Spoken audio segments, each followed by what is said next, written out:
बच्चों, हम मनोवृत्ति का चैप्टर कर रहे हैं। मनोवृत्ति परिवर्तन के सिद्धांत हम कर रहे थे।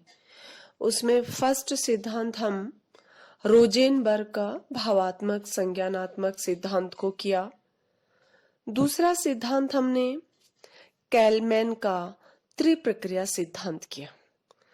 तो जब हम कैलमैन का त्रिप्रक्रिया सिद्धांत हमने किया है, तो इसमें हमने कैलमैन की 3 प्रक्रियाओं पर चर्चा की थी: अनुवर्तन, आत्मीकरण और आंतरिकरण।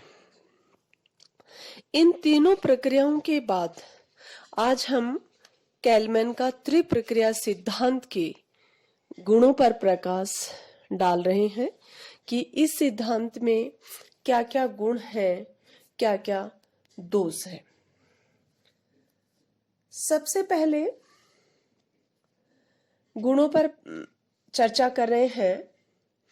इस सिद्धांत में सीखने के सिद्धांतों, विशेष रूप से रेनफोर्समेंट प्रबलन के महत्व को मनोवृत्ति परिवर्तन में अधिक महत्व दिया गया है।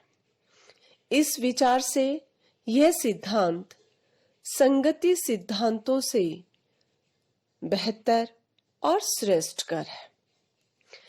कैलमैन ने 1961 में लिखा है, नकारात्मक प्रबलन यानी नेगेटिव रेनफोर्समेंट से प्रभावित होकर व्यक्ति पुरानी मनोवृत्ति को छोड़ देता है और धनात्मक प्रबलन पॉजिटिव रेनफोर्समेंट से प्रभावित होकर किसी नई मनोवृत्ति को सीख लेता है।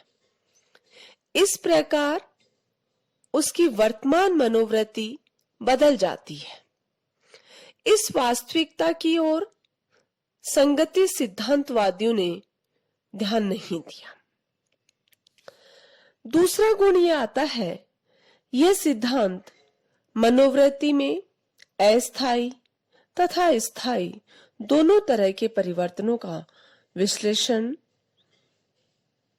करता है।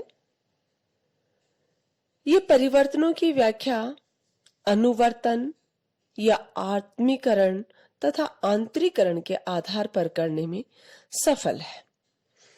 यह सिद्धांत अनुवर्तन के आधार पर अस्थायी परिवर्तन, आंतरिकरण के आधार पर स्थायी परिवर्तन तथा आत्मीकरण के आधार पर स्थायी परिवर्तन का विश्लेषण करने में सफल रहा है।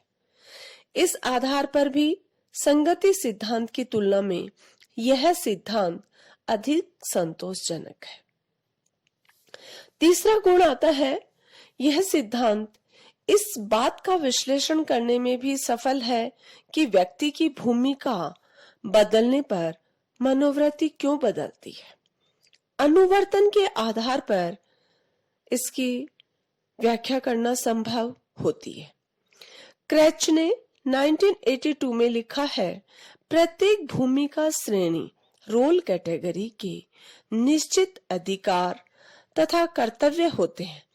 इसलिए भूमिका बदलने से कर्तव्य या प्रत्याशाएं बदल जाती हैं और व्यक्ति उनके अनुकूल समूह दबावों के सामने झुकने पर बाध्य होता है।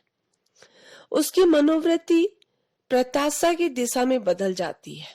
इसलिए क्रैच ने जिन तथ्यों की व्याख्या भूमिका श्रेणी तथा अनुपालन के संदर्भ में की है, उनसे अनुवर्तन के संदर्भ में कैलमैन ने की अभिधारणा की पुष्टि होती है। नेक्स्ट पॉइंट है, किसलर ने 1969 में लिखा है, इस सिद्धांत में उदारता का गुण पाया जाता है। यह सिद्धांत मानता है कि एक मनोवृत्ति कई कारणों से बदल सकती है। कैलमैन ने 1961 में स्वयं कहा है कि मनोवृत्ति का परिवर्तन कम से कम 3 दशाओं में होता है, जैसे अनुवर्तन की दिशा में, आत्मीकरण की दिशा में तथा आंतरिकरण की दिशा में।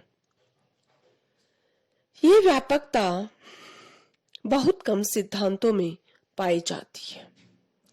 नेक्स्ट पॉइंट आता है, कैलमैन ने अपने सिद्धांत को अधिक स्पष्ट तथा संतोषप्रद बनाने के लिए उसमें कई बार संशोधन किया।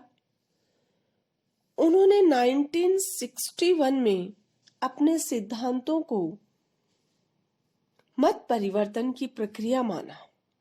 फिर 1963 में इसे सामाजिक प्रभाव के विश्लेषण के रूप में प्रस्तुत किया।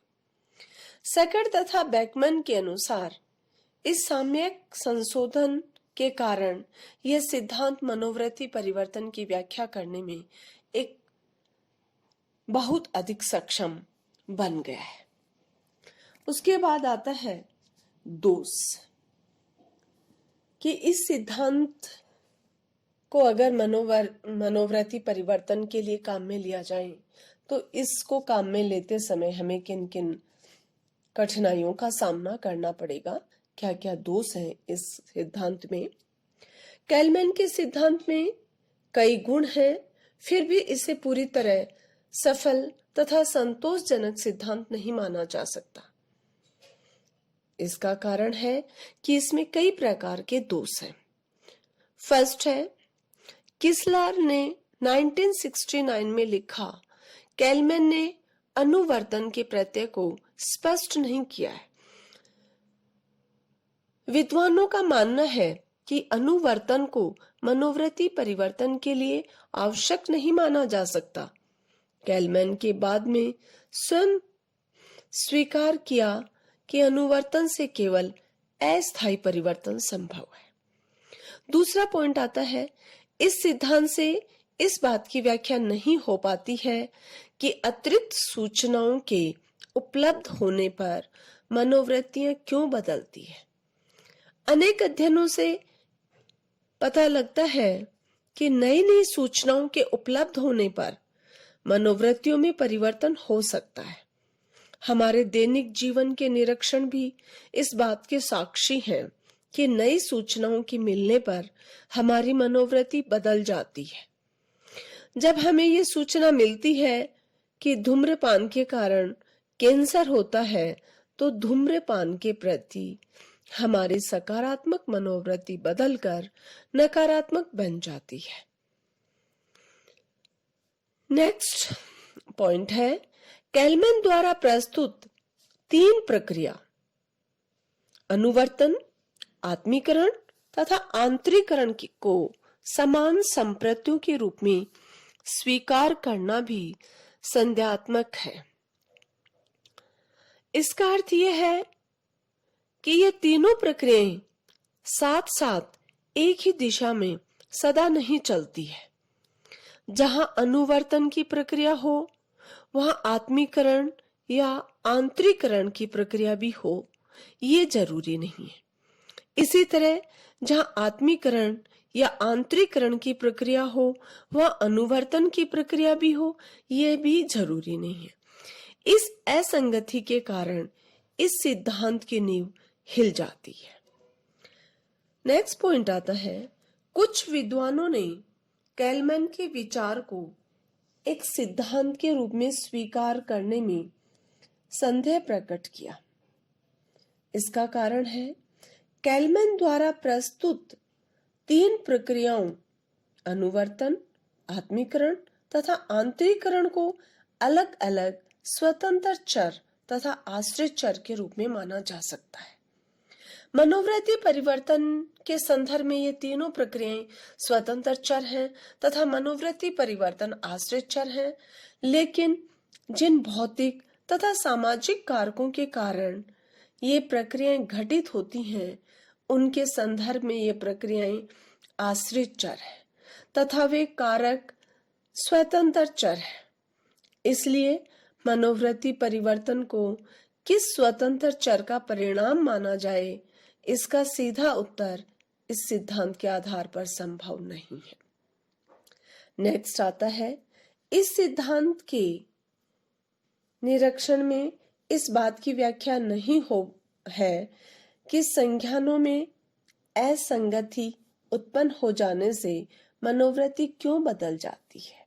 जैसे मैं धूम्रपान करता हूँ, पहला संज्ञान, मैं जानता हूँ कि धूम्रपान करने से कैंसर नहीं होता, यह दूसरा संज्ञान है। इन दोनों संज्ञानों में संगति है, इसलिए धूम्रपान के प्रति हमारी मनोवृत्ति नहीं बदलेगी। लेकिन मैं जानता हूं कि धूम्रपान मैं करता हूं, मैं यह भी जानता हूं कि धूम्रपान करने से संगति होती है, कैंसर होता है, तो ये दोनों संज्ञान असंगत है। इसलिए धूम्रपान के प्रति हमारी मनोवृत्ति बदल जाएगी।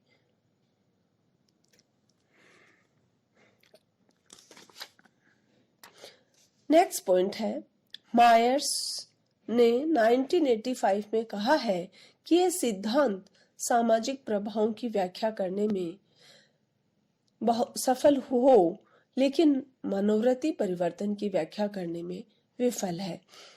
इसलिए अन्य सिद्धांतों की तरह यह सिद्धांत भी मनोवृत्ति संगठन एवं मनोवृत्ति परिवर्तन की व्याख्या करने में केवल थोड़ा सा सफल है।